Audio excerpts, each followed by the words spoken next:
guys, my name's Christina and you're watching Prod Bookline. And guess who's read 10 more books? Or to be completely honest, I read 10 more new books and then I finished what we saw. So in total I read 11 books since we last spoke. So yay me.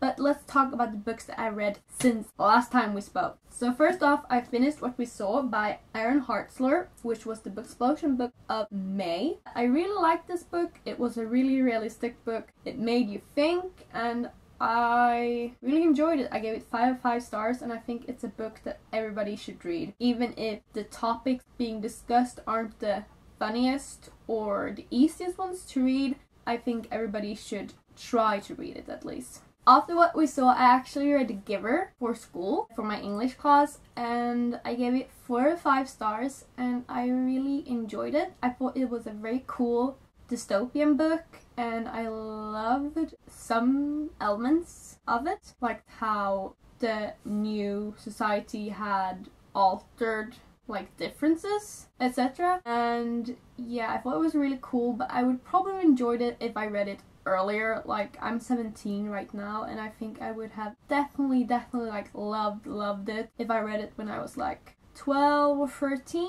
But I still really enjoyed it, and if you haven't read it, you can definitely read it in like no time whatsoever, and I'm pretty sure you'll enjoy it. And it's kind of the book that paved the way for Hunger Games and all the other dystopians that are big today. After that, I read Salt to the Sea by Ruth F. Sepetys, and this is probably one of my new favorite books ever. Like, I absolutely loved it, and I gave it 5 of 5 stars, and it was just so incredibly sweet and heartwarming and heart-wrenching, and I absolutely loved it. And if you don't know what it is, it's a historical fiction, but it's based on a true story, and it's about people currently in Prussia trying to get to Berlin because Stalin is advancing on the Nazis.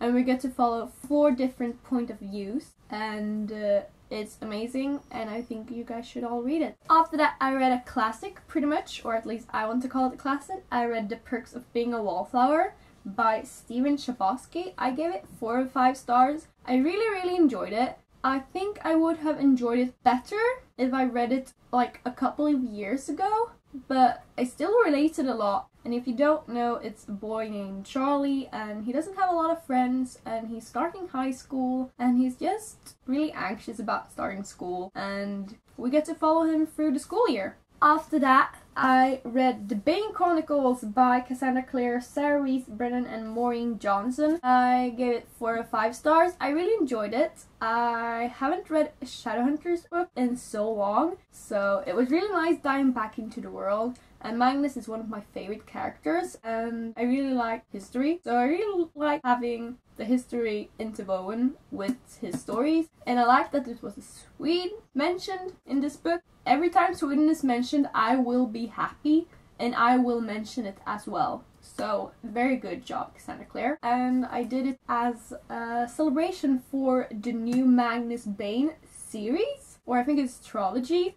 We're getting more content, which is amazing, and I can't wait. After the Bane Chronicles, I read a Swedish book, and this is a thriller by Katarina Wenstam. I don't know if there's an English title or not, but in Swedish it's called The Shadows, and I absolutely love this. I gave it 4 of 5 stars, but it's probably like a 4.5 out of 5 stars. We get to follow Shirin. She's a lawyer, and she works with cases all the time, and this time there's a case of people, or like a group of humans, they think that they are female, are doing the same crimes towards men like they did to their women. So for example, there's a male that raped his wife, and he took an iron and he put it towards her thigh and it's burned through, so he got burned with an iron on his thigh by these women. It's not that graphic, but it's pretty graphic. If you're young or you don't like graphic books, I wouldn't really recommend it, but I really liked it, and it brought up a lot of things that have a lot of stigma around them, and I just really like reading books that make me think, and books where I get a reaction, like an honest reaction, not only like crying or laughing, because that's also a reaction. I love books that make me cry or laugh, but books that really make me think and reflect about life and about how I judge things. Those are usually pretty damn good. After that, I read The Hunger Games. I read the whole trilogy in like 4 days, which I'm pretty happy about. I absolutely loved it. I gave every book in it 5 out of 5 stars. This series is also a series that makes you reflect and think, and it's not like, oh, who's just gonna pick? It's more like, what would I do? What is the government doing right now? And a lot of deep thoughts and feelings go into these books. If you don't know what The Hunger Games is about, I'm not going to tell you, because then you are probably not a part of the book world and I don't know what you're doing here watching this video. But for June, booksplosion is having The Hunger Games Happy Month or whatever, Remembrance Month, so you're supposed to watch all the movies and read all the books. And since I am one of the most late persons in this universe, I just finished this book series and it was totally amazing. I totally get the hype around it, and I can't wait to finally watch the Mockingjay movies and see how they're translated to film, because I felt like that was probably the book where I didn't have as many visuals, because a lot of things happened quite quickly in the end, so I had a hard time like seeing clear images. While I watched Hunger Games and Catching Fire, the movie, so I kind of just like translated what we saw in the movie and then added out the scenes that we didn't get to see in the movie reading these books. So it was a pretty cool experience reading these books when I watched the 2 first movies and not Mockingjay. But yeah, I absolutely love it, and I think you guys should all read it if you haven't. And they go really fast, like you fly through these books. After that, I read another book by Katarina Wenstam.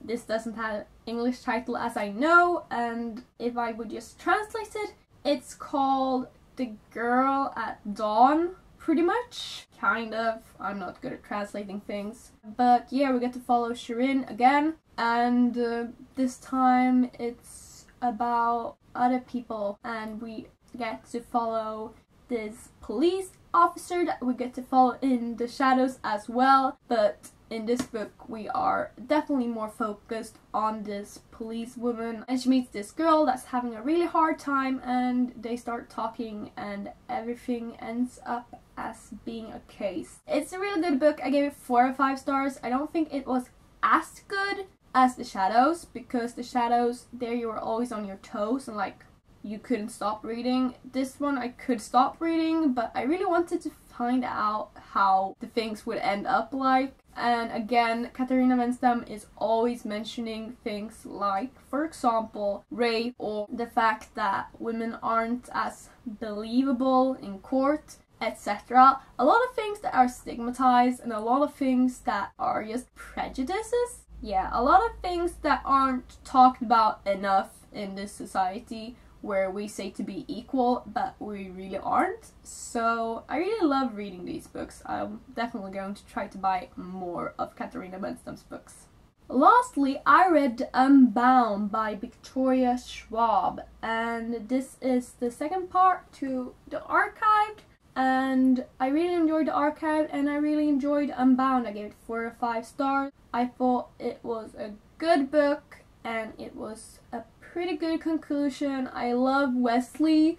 Oh my god, he's so cute. I can't with Wesley. And I liked that we for once got to follow people in school, because a lot of books mention school and like, let's go to school, but very few, especially fantasies, like we actually get to follow them in school, which was nice to actually do for once. And if you haven't read the Archived yet, have you watched this reader? Because I think you should have read the Archive by now if you do. And I'm currently reading this book. Do you remember it from the Intimidating T bar tag? I'm not at all far enough into the book because I want to have it finished for when the Bibliothon starts, which is in like no time. And when that starts, I want to read Unexpected Everything. but I need to finish this first because I don't want to DNF it. It's kind of boring, but it's just because I really don't like the way it's written. But the facts are really interesting.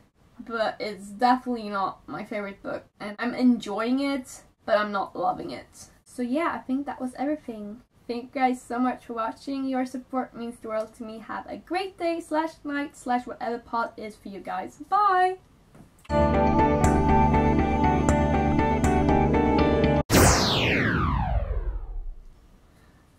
A lot of prejudices. Prejudices?